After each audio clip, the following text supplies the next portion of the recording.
बहुत समय पहले एक गांव में शिवम नाम का एक लड़का रहता था। उसके पूर्वज बहुत अमीर थे, पर शिवम के दादाजी गलत संगत में पड़ गए, जिसकी वजह से वे जुए में सारे पैसे हार गए और वो लोग रोड पे आ गए। शिवम के पिता चाहते थे शिवम बहुत बड़ा आदमी बने, पर अफसोस उनके पास इतने पैसे नहीं थे कि वो शिवम को किसी बड़े स्कूल में पढ़ा सके। इसलिए शिवम सरकारी स्कूल में पढ़ता था। एक दिन शिवम के प्रिंसिपल ने शिवम के पिता को स्कूल में बुलाया और कहा, आपका बेटा बहुत तेज है।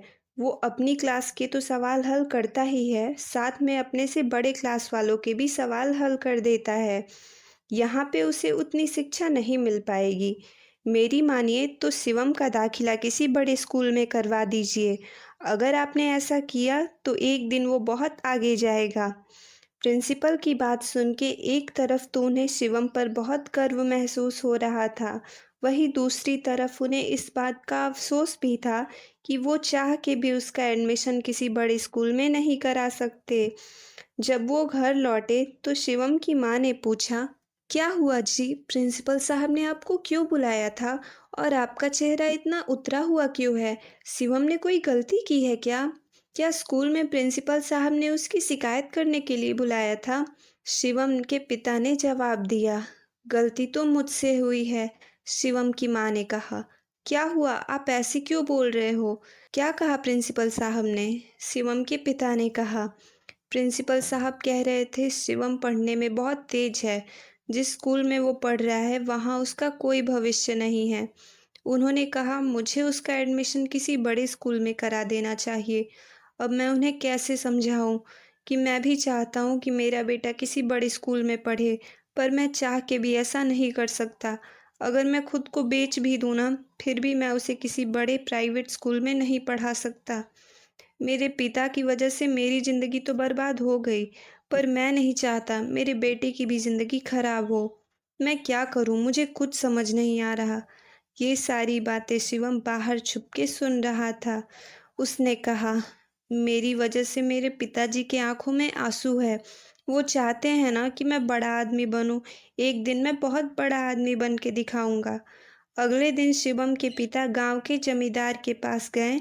जमींदार ने कहा, अरे रवि, कैसे आना हुआ? आओ बैठो। वैसे भी तुम्हारा ही घर है। तुम्हारे पिता ने ही मुझसे जुए में हारा था ये घर। रवि ने कहा, जमींदार साहब, मुझे आपकी थोड़ी मदद चाहिए। अगर मुझे कुछ पैसे मिल जाते तो। जमींदार ने कहा, कितनी अजीब बात है ना।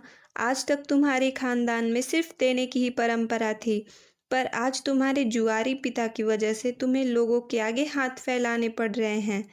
काश तुम्हारा बाप जुआरी नहीं होता, तो आज मेरी जगह तुम होते और तुम्हारी जगह मैं।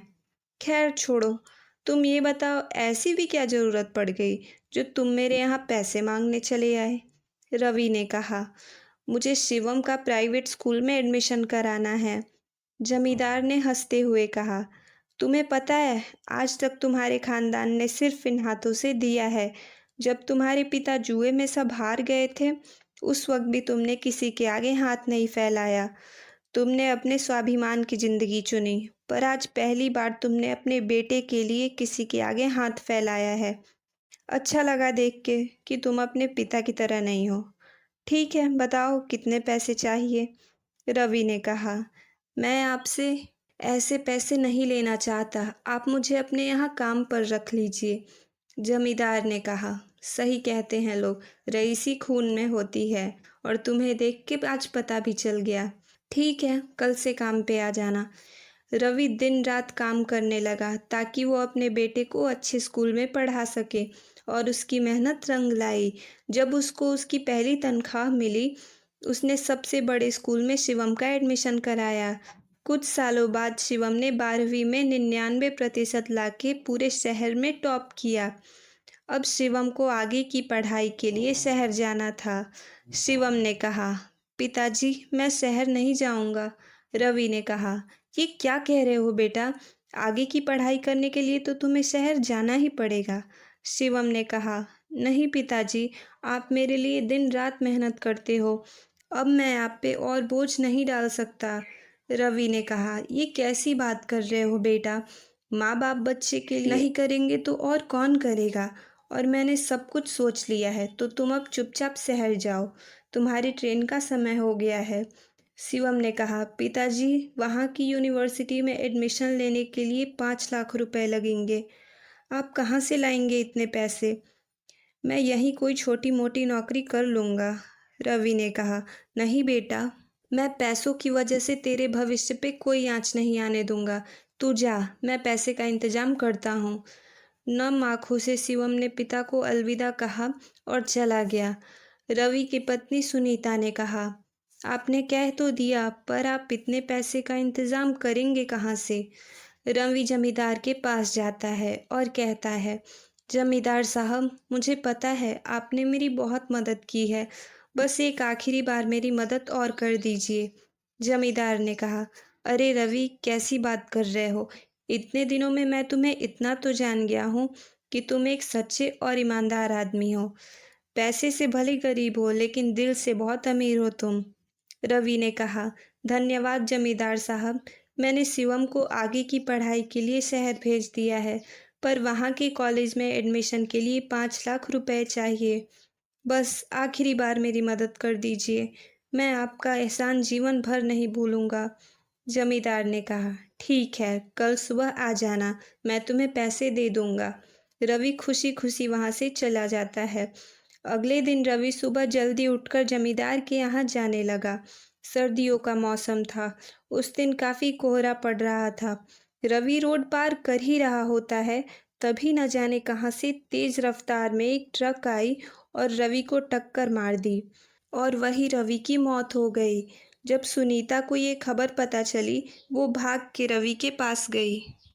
पर रवि को खून से लथपथ इस हालत में देख के सुनीता ये सदमा बर्दाश्त नहीं कर पाई और वहीं गिर के मर गई। गांव वालों ने अंतिम संस्कार के लिए शिवम को फोन किया। शिवम अगली ही ट्रेन पकड़ के गांव आया। रवि और सुनीता की मौत के बाद शिवम बिल्कुल टूट गया था। जमींदार ने कहा, बेटा शिवम, अगर तुम आगे पढ़ना चाहते हो तो पढ़ सकते हो, मैं दूंगा तुम्हें पैसे। शिवम ने कहा, नहीं जमींदार साहब, मेरी वजह से पिताजी की जान गई है। मुझे पढ़ाने के लिए उन्होंने क्या कुछ नहीं किया, दिन रात मेहनत की। आज उनकी जान मेरी वजह से गई है। मुझे नहीं जाना चाहिए था शहर। जमींदार ने कहा, नहीं बेटा, ऐसा नहीं है। तुम्हारे पिता चाहते थे तुम बड़े आदमी बनो। तुम जाओ, अपनी पढ़ाई पूरी करो। शिवम ने कहा, नहीं, मैं नहीं जाऊंगा। फिर शिवम चला जाता है। जब वो घर पहुंचता है तो देखता है एक आदमी उसके घर में ताला लगा रहा होता है। शिवम कहता है, कौन है आप और ये क्या कर रहे हैं? उस आदमी ने कहा, तुम मुझे नहीं जानते, पर तुम्हारे पिता मुझे अच्छे से जानते थे। तुम्हारी पढ़ाई के लिए उन्होंने ये ज़मीन गिरवी रखी थी और कहा था 1 साल के अंदर अगर वो पैसे नहीं दे पाए तो ये ज़मीन मेरी हो जाएगी, और आज 1 साल पूरे हो गए हैं। शिवम उदास होकर वहाँ से चला जाता है। तभी उसे याद आता है कि नदी के पास उसकी थोड़ी सी ज़मीन है। वो वहाँ जाता है और मिट्टी का एक सुंदर सा घर बनाता है, क्योंकि 10वीं के बाद उसने आर्किटेक्ट की पढ़ाई की थी और उसे बड़ा होकर आर्किटेक्चर बनना था, क्योंकि वो चाहता था कि अपने माता पिता के लिए वो एक बड़ा और सुंदर घर बनाए। एक दिन विदेश से एक महिला गांव घूमने आती है। तभी उसकी नज़र शिवम के घर पे पड़ती है। वो कहती है, वाओ, कितना सुंदर घर बनाया है। वो शिवम के घर जाती है और कहती है, ये घर तुमने बनाया है? शिवम जवाब देता है, जी मैंने ही बनाया है। वो महिला एक बहुत बड़ी आर्किटेक्चर होती है। वो कहती है, मुझे तुम्हारा ये घर और उसका डिज़ाइन बहुत पसंद आया, और सबसे बड़ी बात, ये इको फ्रेंडली भी है। क्या तुम मेरी कंपनी में काम करोगे? शिवम ने कहा, हाँ हाँ बिल्कुल। वैसे भी मेरे पिता चाहते थे मैं बड़ा आदमी बनूं, पर उनके मौत के बाद तो मैंने उम्मीद ही छोड़ दी थी। पर भगवान ने आपको भेजा है ताकि मैं अपने पिता का सपना पूरा कर सकूं। फिर शिवम अमेरिका चला जाता है और बहुत बड़ा आर्किटेक्चर बनता है।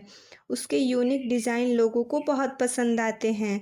पर आज भी उसे ये अफसोस रह जाता है कि जिस दिन के लिए उसके पिता ने रात दिन मेहनत की थी, आज जब शिवम उस मुकाम पे पहुंच गया तो उसके पिता उसकी सफलता नहीं देख पाए। तो कैसी लगी आपको ये कहानी, कमेंट करके बताइए। और अगर आपको ये कहानी ज़रा सी भी अच्छी लगी हो तो लाइक और सब्सक्राइब कर दीजिए। मिलते हैं अगली वीडियो में।